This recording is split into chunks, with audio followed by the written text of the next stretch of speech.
परिवर्तन से डरे नहीं। अगर आप अच्छा खो सकते हैं तो आप उससे अच्छा पा भी सकते हैं। हेलो फ्रेंड्स, मैं आपके लिए एक छोटी सी कहानी लेके आई हूँ जिसका नाम है कि जिंदगी में सब कुछ लेना ही नहीं होता, देना भी होता है। ये मैं आपको एक छोटी सी कहानी के द्वारा समझाना चाहती हूँ। एक समय का गुरजिया नाम का एक माना हुआ महापुरुष था। एक बहुत ही अमीर घराने की लड़की उसकी शिष्य बन गई। वह गुरुजी के आश्रम में आती और उससे शिक्षा ग्रहण करती। एक दिन वो गुरुजी के पास आई और बोली कि गुरुजी, मैं आपको अपना सब कुछ समर्पित कर देना चाहती हूँ। ये बात सुनकर गुरुजी ने कहा, क्या सब कुछ? जब गुरुजी ऐसा बोले तो वो थोड़ा सा घबरा गई। उसने सोचा कि अब बोल तो दिया है, अब वो अपने शब्द वापस भी नहीं ले सकती। तो उसने बोला, हाँ गुरुजी, सब कुछ। तो गुरुजी ने कहा, तुम ऐसा करो कि अपने सारे हीरे जवाहरात जो भी दौलत है तुम्हारे पास, जितने भी पैसे हैं, सारे गठरी में बांधकर मेरे पास ले आओ। ये बात सुनकर महिला घबरा गई। उसने सोचा कि ये उसने क्या बोल दिया, वो अपनी सारी दौलत इसे कैसे दे सकती है? मैं तो इसको अच्छे से जानती भी नहीं हूँ और मैं अपनी सारी दौलत इसको क्या लगते हैं ये मेरे।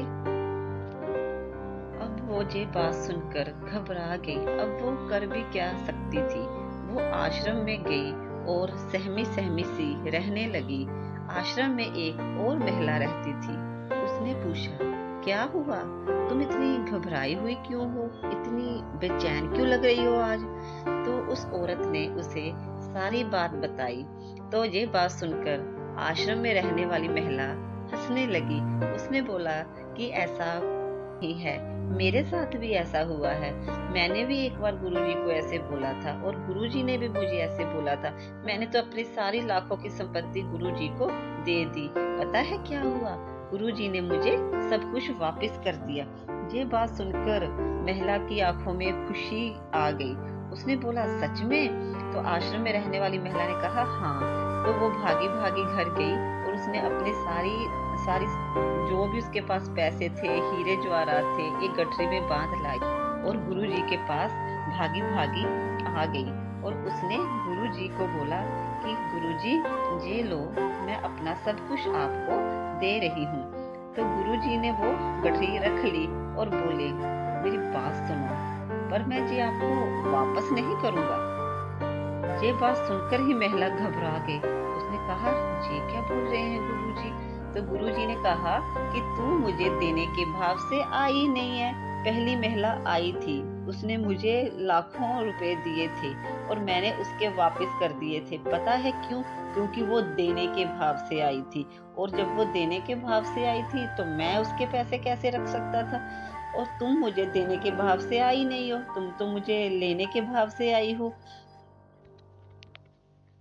जब तुमने मुझे कुछ दिया ही नहीं है तो मैं तुम्हें क्या लौटा सकता हूँ। तो ये बात सुनकर ही महिला परेशान हो गई। कहती कि गुरुजी क्या बोल रहे हैं, अब उसने मेरे से सारा कुछ ले भी लिया है और बोल रहे हैं कि अब मैं तुम्हें क्या लौटाऊं। गुरुजी ने बोला कि जो कुछ भी होता है दिल से देना होता है। जो कुछ भी तुम देने के भाव से आई हो, अगर तुम कुछ देने के भाव से आई होती तो तुम्हें सब कुछ लौटा देता।